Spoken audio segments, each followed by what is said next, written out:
Pepe Montes, puntual y preciso.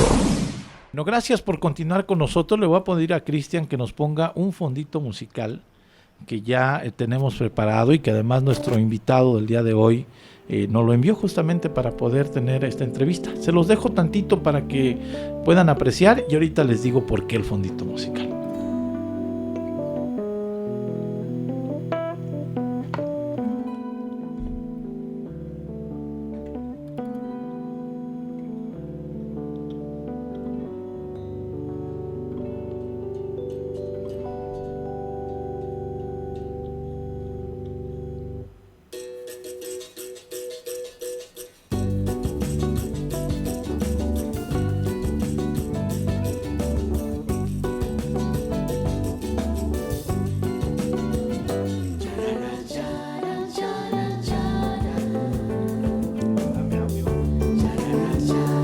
Bueno, lo que está escuchando es una canción justamente de nuestro invitado, Francesco Taboada Tabone. ¿Cómo estás, Francesco? Hola, muy bien, Pepe, contento de estar aquí. Qué gusto tenerte. ¿Qué estamos escuchando? Yara Veu, un sencillo que es una canción, un bossa nova a la mexicana, moderno, que le compuse a mi hija Yara. Que ya tenías otro sencillo también. Sí, tengo otro sencillo también, todos en plataformas, que se llama Tonali, es de mi primera hija. Son canciones que he compuesto y que hemos grabado con músicos de aquí, con grandes músicos que han participado con nosotros. Y he estado muy contento porque el proceso es muy enriquecedor, porque como que son melodías que yo traigo en el inconsciente y que logramos hacerlas vivir. Y hoy en el 14 de febrero, pues esta es la canción más alegre que un padre le ha compuesto a su hija. Qué buena onda. Yara Veu. Yo ya había escuchado la anterior. Tonali. Porque es que está en plataformas. Está en Spotify. Sí, así es. Pero también ya está también en Spotify. A partir de hoy fue un regalo que hice del 14 de febrero para todos, especialmente para mi hija, que no escuche Spotify porque es muy chiquita, pero para compartir con todos la canción de Yara Veu. Tiene un arreglo de coros donde participa María Vidal. Lo hicimos con Josué Madera en La Vista Estudio, la disquera Discos Potentes de Max Potenza, los músicos que participaron. No, una aventura fantástica. Es la parte creativa similar a la de hacer cine, Francesco. Son dos fases distintas. El cine requiere más intelectualidad, un rigor en la narrativa, pero claro que un cine sin emoción se queda frío. Entonces, lo emotivo, la intuición que vienen en la música, que lo repito, las melodías yo las sueño. O sea, cuando estoy dormido y me levanto y las toco. He tocado piano desde chiquito, pero no me he dedicado a la música profesionalmente. Estas son las dos primeras canciones que logro grabar y compartir de manera ya profesional. Pero el cine también tiene su parte emotiva, ¿no? Intuitiva. Y muchas veces cuando estás editando la película dices, esto no va mucho en la narrativa, no tiene mucho caso. Sin embargo, es emocionante. Déjalo. Oye, Francesco, bueno, te conocemos más como cineasta. Así es, soy cineasta. Te conocemos también siempre utilizando esta parte del cine, no sé si decir cine de militancia o un cine con contexto social, que es lo que principalmente sabemos, a pesar de que estaba yo leyendo que uno de tus primeros cortometrajes era Enchiladas Suizas, y nos brinca mucho, a mí me brinca mucho el nombre de ese cortometraje, pero cuéntanos, ¿cómo vas incorporándote al cine? ¿Cómo decides hacer un cine con contenido social? Y este tema de Enchiladas Suizas, ¿qué va? Ese es un corto, qué bueno que lo mencionas porque le tengo mucho aprecio, lo hice en Suiza en 1997, ¿Qué tal? Lo presentamos aquí en Cuernavaca después, yo estaba allá de mochilero de alguna manera, me gané un concurso de cine y me quedé en Suiza durante 3 años y entonces trabajaba de lo que podía, pero parte del concurso era que podía hacer otro corto. ¿Qué tal? Y entonces hice ese corto, dije algo que se relacione entre México y Suiza, Enchiladas Suizas. Y bueno, allá lo presentamos, era una comedia, un cortometraje de comedia. Y es muy simpático. Pronto lo presentaré, organizar una función. ¿No lo has hecho? ¿No lo has presentado? Aquí en el 97, imagínate, es mi primer corto, ¿no? Ya. Se proyectó por Canal 11 en aquella época, pero no pasó nada más, entonces va a ser una premisa hacerlo. Qué posteriormente, ya cuando llegué de regreso, estuve hasta en el 1998-99, regreso y empiezo a involucrarme en el tema de los veteranos zapatistas, empiezo a hacer un scouting, a revisar dónde están, quiénes son, a hacerme amigo de ellos, pues sí, a comer cuajinicuiles, a identificar las anonas, las plantas de México, la vida campesina, entender cómo funciona el asadón, todo eso, cosas que yo no tenía muy claras, ¿no? Y que soy de aquí de Morelos. ¿Fue tu primer largometraje? Entonces hice Los Últimos Zapatistas. A partir de ahí he hecho pura película militante, porque más que el contenido social que evidentemente tienen, son películas militantes, porque yo estoy del lado de los retratados, es decir, como dice don Sergio en la película de la que vamos a hablar ahorita, dice, yo no yo no puedo ser juez porque quiero ser parte, entonces no soy objetivo en mis películas, son totalmente militantes de izquierda y están por la identidad mexicana. Bien, este tema de los zapatistas, ¿qué fue? ¿Zapatistas solamente en Morelos o recopilaste testimonios de gente que militó con Zapata, que estuvo en la lucha Zapata en otras partes? Sí, los últimos zapatistas. La mayoría estaban aquí, alguno que otro en la Ciudad de México, en Puebla, en Guerrero, pero la mayoría aquí. Y fue una película muy, muy hermosa, ganó muchísimos premios, empezó a proyectar en distintas partes de manera un poco censurada, porque en el 99 todavía estaba el PRI y ahí hay una acusación contra Salinas de Gortari por haber modificado el artículo 27 constitucional y la venta de tierras y la destrucción del ejido y el desastre ecológico que se venía, entonces no me dejaban ponerla, entonces la proyectábamos donde se podía. Tuvo su parte también aventurera en la película, clandestina. Y ya cuando hice la segunda, que se llamó Pancho Villa, La Revolución No Ha Terminado, que filmamos en los estados del norte y en California y en Texas, inclusive donde había todavía de los antiguos dorados que acompañaron a Villa, que ya tenían 98, 99, 100 años. Esa película pues ya tuvo un poco más de difusión en algunos cines culturales y foros y cinetecas. Oye, Francesco, en la de Los Últimos Zapatistas fue en el tiempo incluso que estaba con mayor fuerza, quizá con gran auge, el Ejército Zapatista de Liberación Nacional. Sí, también hicimos un encuentro, esa película retrata el encuentro. Viene Marcos aquí con una de las caravanas y entonces logro encontrarme con él en la casa que fue don Sergio, que era donde ellos pernoctaban.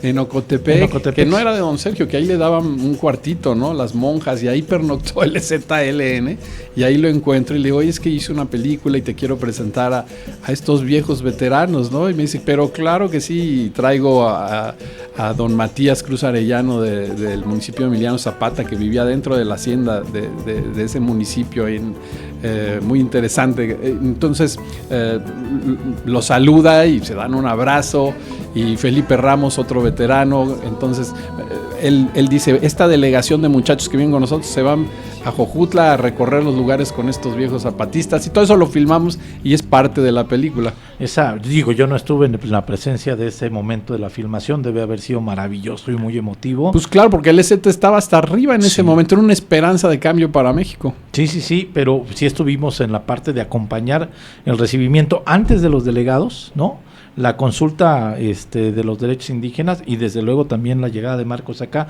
Andábamos en el activismo en aquel tiempo, éramos jóvenes, Francesco. Sí, andábamos, nos decían vente para acá y íbamos, ¿verdad? Sí, ¿te acuerdas? Fuimos hasta Xochimilco a seguir al EZ, Xochimilco y luego la Ciudad de México y marchando. No, era una cosa maravilloso. Ya no tengo tantas fuerzas para andar en tantas marchas. Sí, pero bueno, hablabas de la de Pancho Villa también. ¿Qué tiempo te llevó Los Últimos Zapatistas y qué tiempo te llevó Pancho Villa?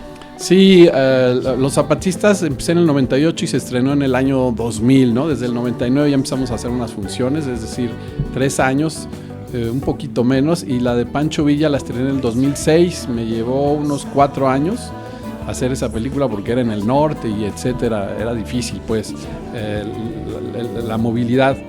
Entonces una película actualmente se tarda como unos 4 o 5 años. El cine es difícil, hay poco cine en México.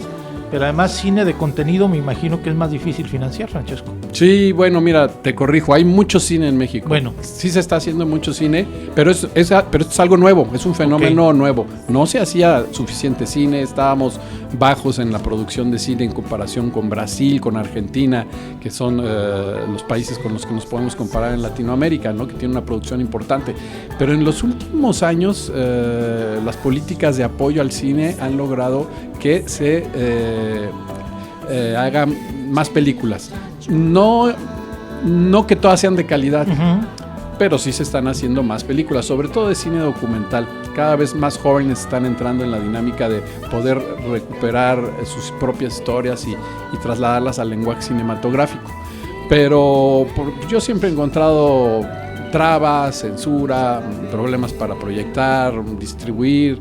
Me he peleado con los grandes consorcios de exhibición, ¿no? Que un duopolio que quiere controlar todo. Las televisoras no quieren pagar nada, las de paga que ganan un dineral, que deben impuestos al gobierno y que no lo quieren pagar. Esas no quieren pagar nada por las películas, no quieren participar de proyectos autónomos. La televisión pública pues, siempre con muy bajo presupuesto. Es realmente una actividad que uno hace por el amor al cine. Cuando entras en el cine ya no puedes salir si es que te gusta y si hay un desarrollo personal tuyo que se puede expresar a través del cine, pues se convierte ya en tu terapia. Sí, lo entiendo. Tienes que 1, 2, 3, 4, 5 largometrajes, ¿no? Sí.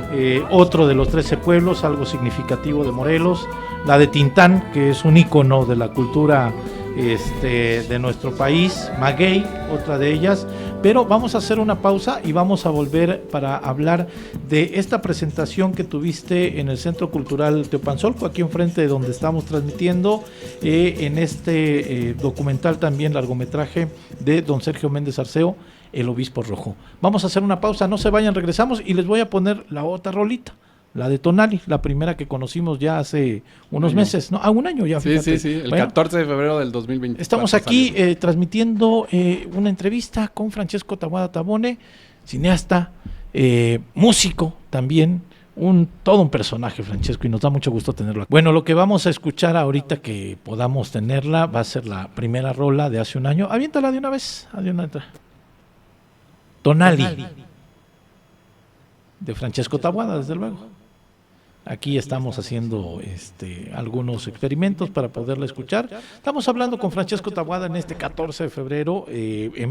Ya subió Yarabeu, su canción que está hoy ya en plataforma. La pueden ustedes encontrar en Spotify.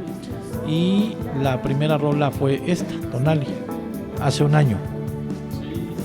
Es que melodías que he soñado, empecé a soñar esas melodías. Y después como de unos 6 meses dije, las tengo que tocar, porque si no, algo está pasando en mi inconsciente, ¿no? ¿Qué me quieren decir? Y efectivamente empecé a tocarlas y a componerlas y a completarlas y después invitar a estos músicos y grabarlas en la Vista Estudio con Vishnu Madera. Y entonces pues fue la mejor terapia. Algo estaba pasando en mi inconsciente, algo me quería decir. Y son el producto de esa experiencia. Tengo varias, pero las voy lanzando poco a poco. Qué bueno, qué bueno. Pues mira, yo quería estar este sábado acompañándote, pero afortunadamente vi que te acompañó muchísima gente en este espacio, que además es un espacio donde caben casi 800 personas, Francesco, en el auditorio, bueno, el Centro Cultural Teopanzolco, en donde se proyectó esta película, largometraje documental, don Sergio Méndez Arceo, El Obispo Rojo. Platicamos antes de corte, ¿cómo surgió la posibilidad o en qué momento empezaste a planear en hacer algo de don Sergio Méndez Arceo? Sí, fue algo muy especial lo que sucedió el sábado pasado aquí en el Centro Cultural Teopanzolco con la proyección de Obispo Rojo. La idea surgió cuando, filmando 13 pueblos, nos encontramos a varios sacerdotes que habían sido formados por don Sergio, luchando al lado de los pueblos nahuas, de los pueblos campesinos en esa batalla que fue la de los 13 pueblos en defensa del agua, el aire y la tierra, de donde salió la película homónima. Y ahí los conocí y me interesó mucho que dentro del catolicismo que uno se lo imagina dentro de una jerarquía de derecha y con los privilegios que tienen, hubiera padres que se interesaran en estar del lado de los pueblos, y me interesó sus propias historias, y no fue hasta que salió una convocatoria del IMCINE en el 2021 que apliqué con esa idea de poder ir, investigar, filmar sus testimonios, conservarlos. Obtuvimos esa convocatoria de Focine y empezamos a producir la película Obispo Rojo. ¿Cuánto tiempo te tardó? ¿Cuántos testimonios recopilaste? ¿Cómo fue? ¿Cómo vas narrando quién es don Sergio Méndez Arceo desde el momento en que llega a Cuernavaca como obispo, o desde antes también viene la historia de don Sergio? Sí, la historia empieza cuando llega a Cuernavaca, sin embargo se menciona dónde nació, su niñez, pues es importante siempre para todos dar el nosotros. Contexto. La niñez nos marca, ¿no? Sí. Y por eso somos como somos. Entonces sí lo incluimos muy brevemente, pero la historia fue que yo creí que iba a contar una historia local de Cuernavaca, de don Sergio, de los mariachis en la misa, esos atrevimientos, ¿no?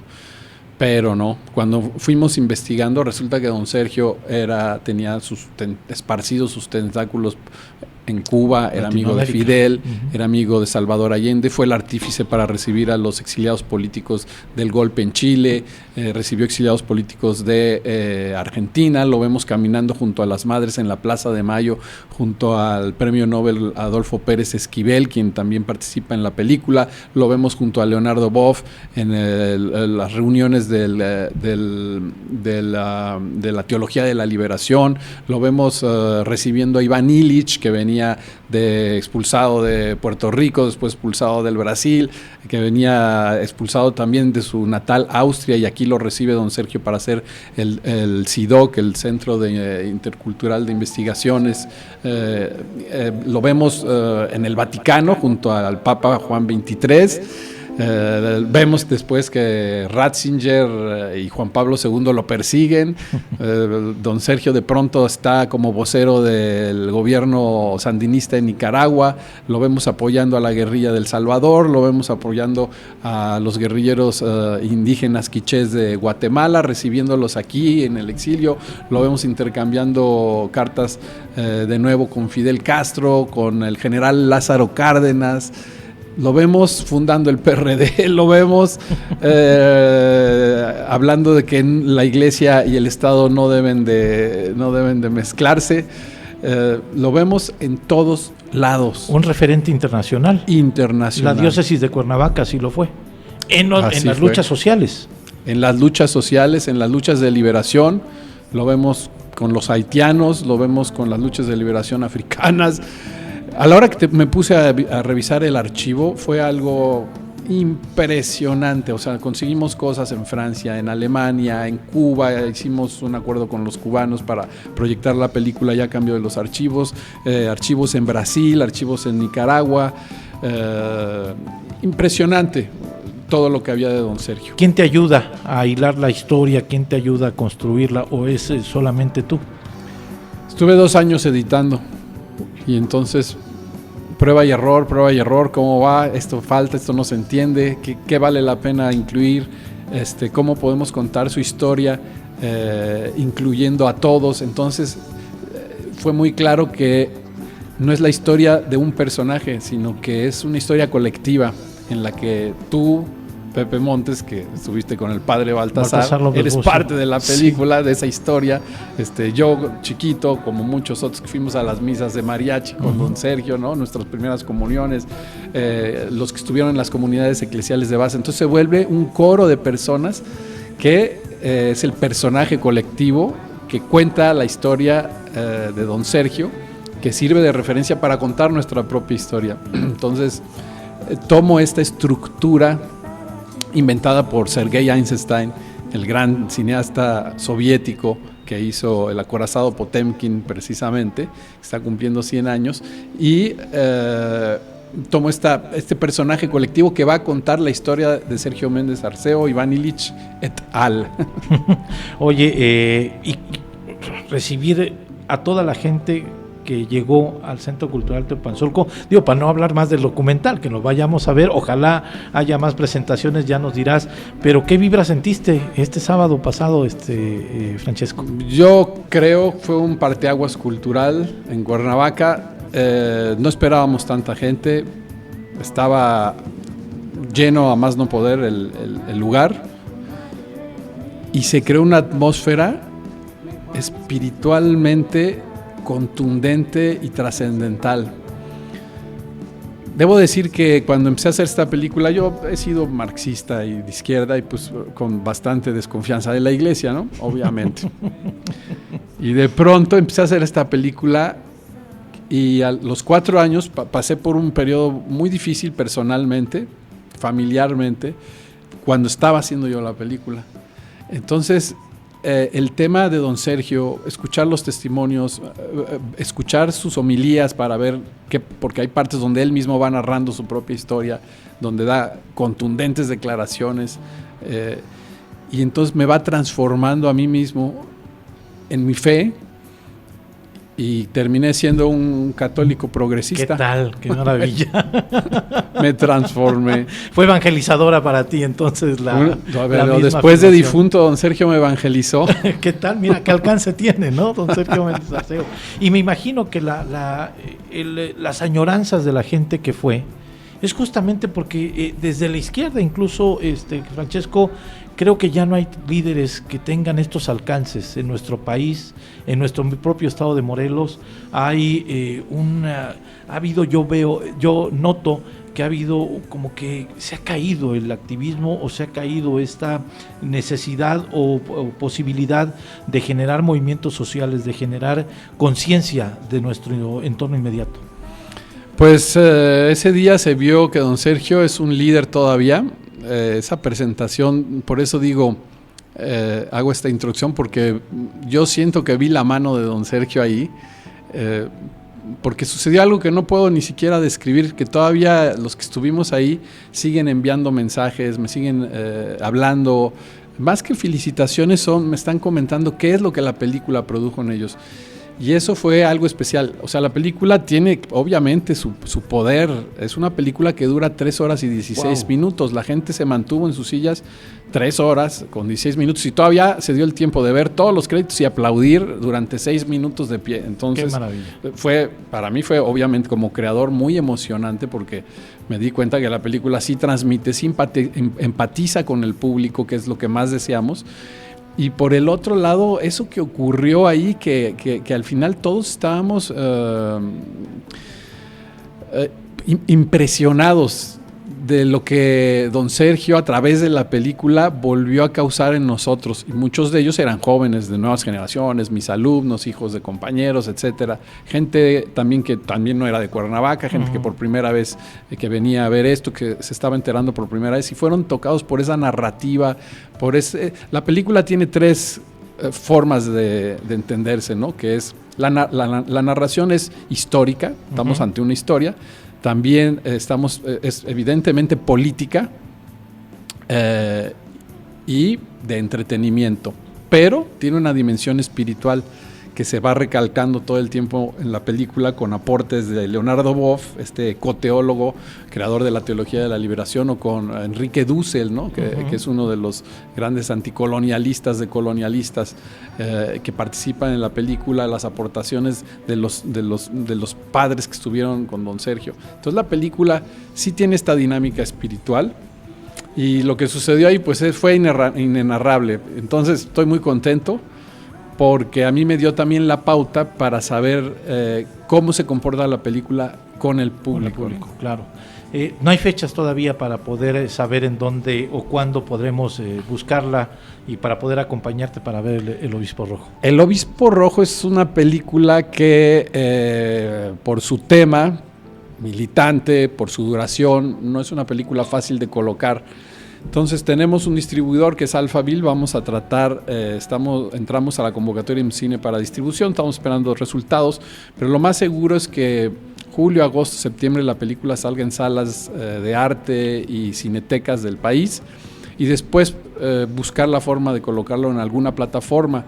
Esta función fue especial, fue un regalo, fue gratuita, algo que yo quise hacer para Cuernavaca, para la gente que participó, que pudieran ver la película, el resultado final de 4 años de trabajo.